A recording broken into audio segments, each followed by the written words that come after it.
DeWanna Bonner in the hot seat after saying what she stated last night in her press conference, man. I can't lie, it does look like some hypocrisy going on. DeWanna Bonner continues to take shots at the Indiana Fever and the Fever fans. I think it's absolutely disgusting. Dana Bonner lit a match and tossed it right onto the bridge between her and the Indiana Fever fan base.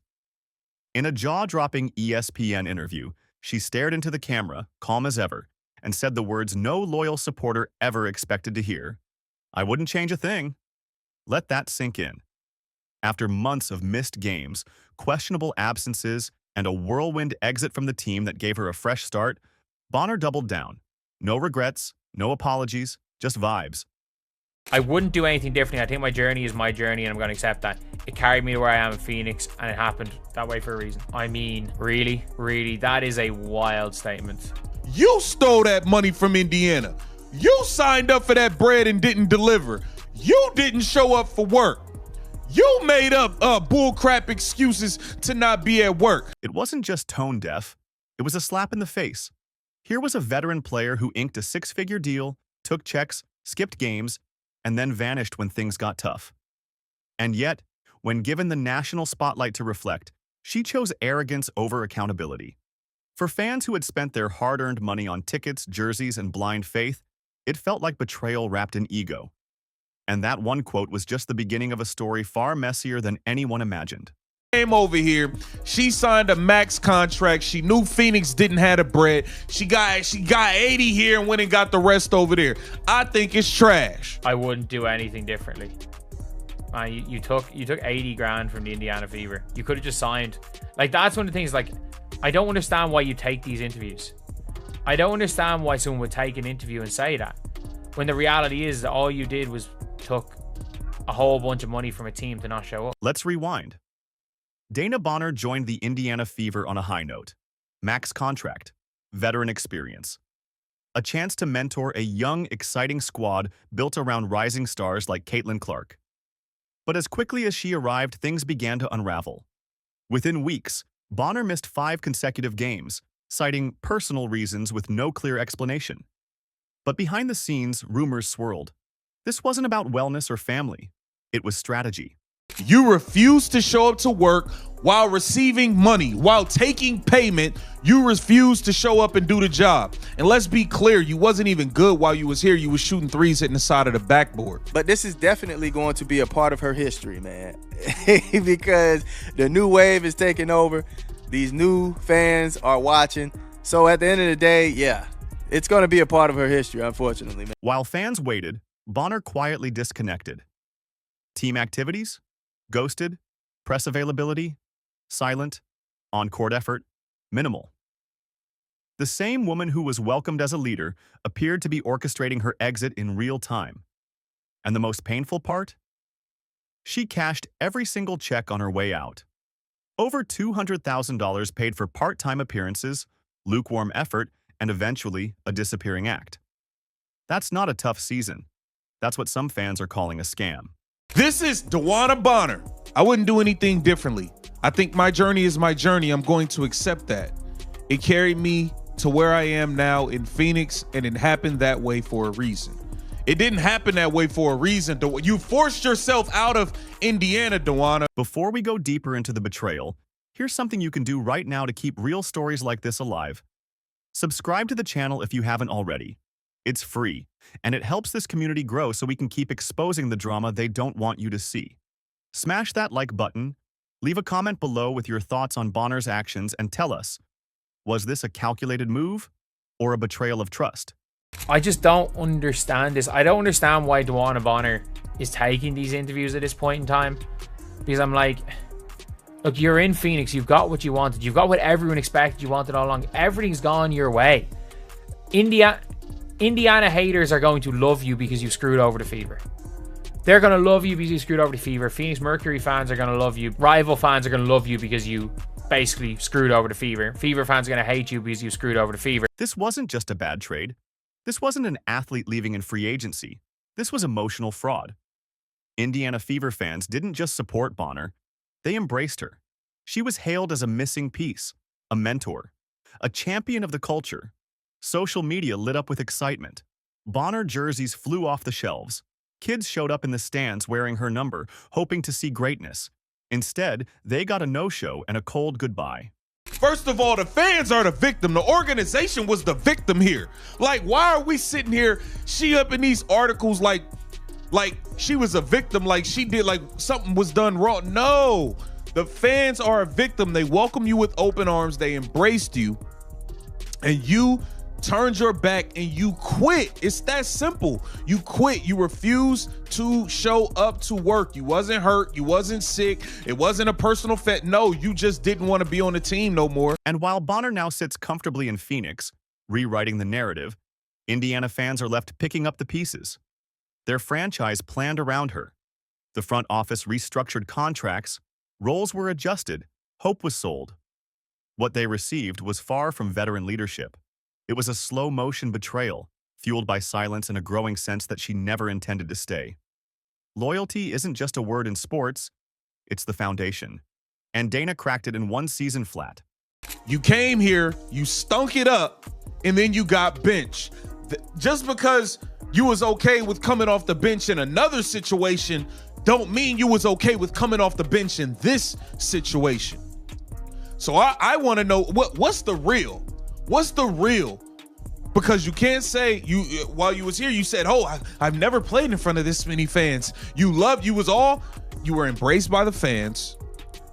You spoke highly of the fans while you were here. You were a starter, but you wasn't playing well. And that was nobody else's fault that you was shooting threes, hitting the side of the backboard, and you was smoking layups. And then your starting spot got took, and then all of a sudden you refused to show up to work. Here's where things start to get murky and revealing. As Bonner faded out of the Indiana rotation, speculation surged. The whispers said she wasn't just unhappy with her role. She was eyeing an exit, a specific one. And when she landed in Phoenix, where her fiancé Alyssa Thomas already plays, suddenly everything made sense. Bonner hadn't lost her edge. She had simply held it back, waiting for the moment she could use it elsewhere. And if we gonna keep it real, Chloe Bibby, the new 7-day signee, has fit in and played better than DeWanna Bonner did anyway. Let's be clear here. Chloe Bibby came in first game, knocked down 2 threes.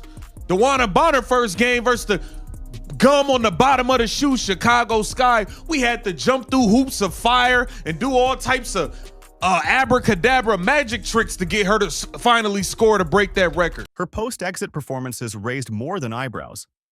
In just her second game with Phoenix, Bonner dropped 22 points and 11 rebounds, a stat line she never came close to while in a Fever uniform. The energy, the hustle, the focus, all back, almost like flipping a switch. Was it the system, the coaching, or was she simply saving her best for the team and relationship she truly wanted? Either way, the contrast was too loud to ignore. She looked like a different athlete, and that's what hurts the most. Here's a quote from DeWanna Bonner. I have no problem coming off the bench. I have never been that player. I don't feel like I have that reputation. Now, fair enough. You have won 6th Woman of the Year, respectfully. But that don't mean that's what you thought you were walking into. I believe you thought you was coming here to be a veteran leader, an OG, and a starter. She came here as a starter, was stinking it up, got injured, and Lexi Hall stepped in, and Lexi Hall should have been the starter from day one. DeWanna Bonner should have never been a starter in an Indiana Fever uniform. That's a fact. Let's talk numbers. During her time in Indiana, Bonner averaged just over 7 points per game, barely showed up on the glass, and offered almost no playmaking. For a high-profile veteran, those numbers weren't just disappointing, they were embarrassing. And her body language? Even worse. She looked checked out, disconnected, not injured, not struggling, just uninterested. A player who didn't want to be there. The way that Caitlin Clark wants to play, which of course is the way that the Fever plays, that she is their nucleus, they want to push the ball down the court. They want to be quick. They want to be fast moving. At 37 years old, that style of play might not fit DeWanna Bonner very well. Like, that just doesn't highlight her strength. So I think it's probably a combination of style of play reasons, personal reasons. And yeah, like you said, at this point, she probably wants to win basketball games, make a little bit of money in the process. Contrast that with a bona fide resurgence in Phoenix, and you get a story that tells itself. Bonner didn't lose her game. She just lost her willingness to give Indiana her best. And when the fans who gave her the benefit of the doubt saw her drop a double-double just days after leaving, it stung, not because she was gone, but because it confirmed their worst fear. She could have played like that in Indiana. She just didn't want to. Well, Lexi Hall's success and continued success in the system with Caitlin from last year, I think was the big reason that DeWanna Bonner was moved to the bench at all and kind of trying to figure that out. When I went back through last week, just kind of like poring over all of these press conferences and like public comments and like my interviews that I had done in Indiana, the thing that stuck out to me was the first day, I think, of training camp, DeWanna Bonner had mentioned like she had to catch her breath because these guys are fast. Yeah. It looked like you was mad that Lexi Hall took the starting job. Behind every sudden departure lies a story fans never hear. But sometimes, the cracks are visible long before the break. In Bonner's case, it started during training camp. Reporters noted her breathless reactions to the Fever's fast-paced practices. She openly admitted, "These girls are fast," hinting early on that she might be struggling to keep up. But the first true fracture came when Lexi Hull began to outshine her. Hull's hustle, defense, and shot-making quickly earned her more minutes. And then, the starting spot Bonner once held. Figure out, everything's changed. We add pieces, and pieces come back. Where you get your shots normally the game before, you probably won't get that same shot. And I'm just trying to figure out where you fit on this team, and it's going to take us a little bit of time to gel. So just be patient with us. We're going to be okay. It's going to take us a little bit of time to gel. Just be patient. Oh, man. Bonner. But, man, it is crazy to hear her say that. It is crazy. Yeah, I can't hold you. The fact that now she's more so of understanding it's going to take some time to find your footing. It's, you have to be patient. Man, that's tough, Bonner. That's tough. Coming from somebody that literally gave up. You gave up on Indiana Fever, man. You should have gave it some time, Bonner. That's when the tone shifted. Bonner went from starter to bench player, and then absent altogether. Her personal reasons surfaced suspiciously close to the time she was demoted. Coincidence? Doubtful. This wasn't about injury or family emergencies. This was ego. A veteran player being asked to adapt, but instead choosing to disappear. The reality is, Indiana didn't bench her because they were disrespecting a vet. They benched her because she wasn't delivering, and she couldn't handle it. Bonner's relocation to Phoenix wasn't just a basketball decision.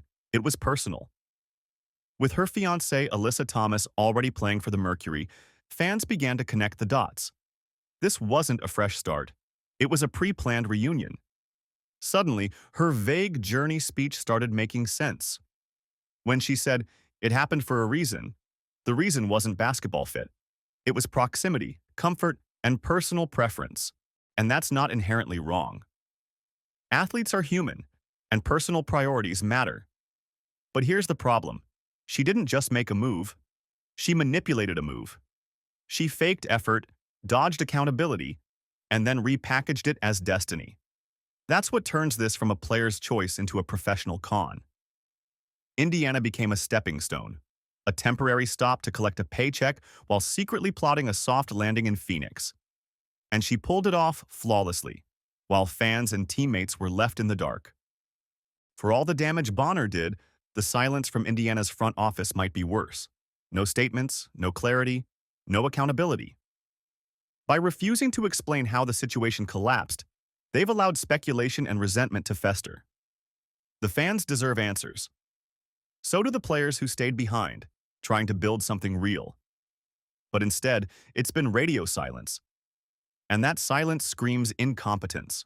This isn't just about one bad deal. This is about a franchise that got played and then said nothing. When a veteran exploits the system and walks away clean, it sends a message to the rest of the league. Indiana is soft. You can take the money, give half the effort, and leave whenever you want. No consequences. For a team trying to build a winning culture around stars like Caitlin Clark and Aaliyah Boston, that kind of reputation is poison. And until someone in the front office steps up, that damage will linger. Dana Bonner arrived in Indiana talking about mentorship, leadership, and chasing a title. She praised the fans, embraced the media, and said all the right things, but it was all a performance. Behind the scenes, she was already planning her exit. The second her role shifted, the loyalty disappeared, the effort vanished. And the woman who once smiled in a Fever jersey became a ghost in plain sight. Now, she stands in Phoenix reborn, pretending like Indiana never happened. Or worse, like she did nothing wrong. But for the fans who believed in her, this wasn't just a bad trade or a misstep. It was betrayal. And the sting runs deeper because they gave her every chance to prove herself, and she chose to walk away. This isn't about being benched. This isn't about style of play. This is about professionalism, character, and respect. And Bonner left all three behind the moment she decided her happiness mattered more than her word. So now we ask you, what do you think really happened? Was this a love-driven escape or a calculated betrayal? Should Indiana have seen it coming? Drop your thoughts in the comments below. If you made it this far, hit that like button, subscribe to the channel, and turn on notifications so you don't miss the next expose we drop. Let's hold players and franchises accountable. One video at a time.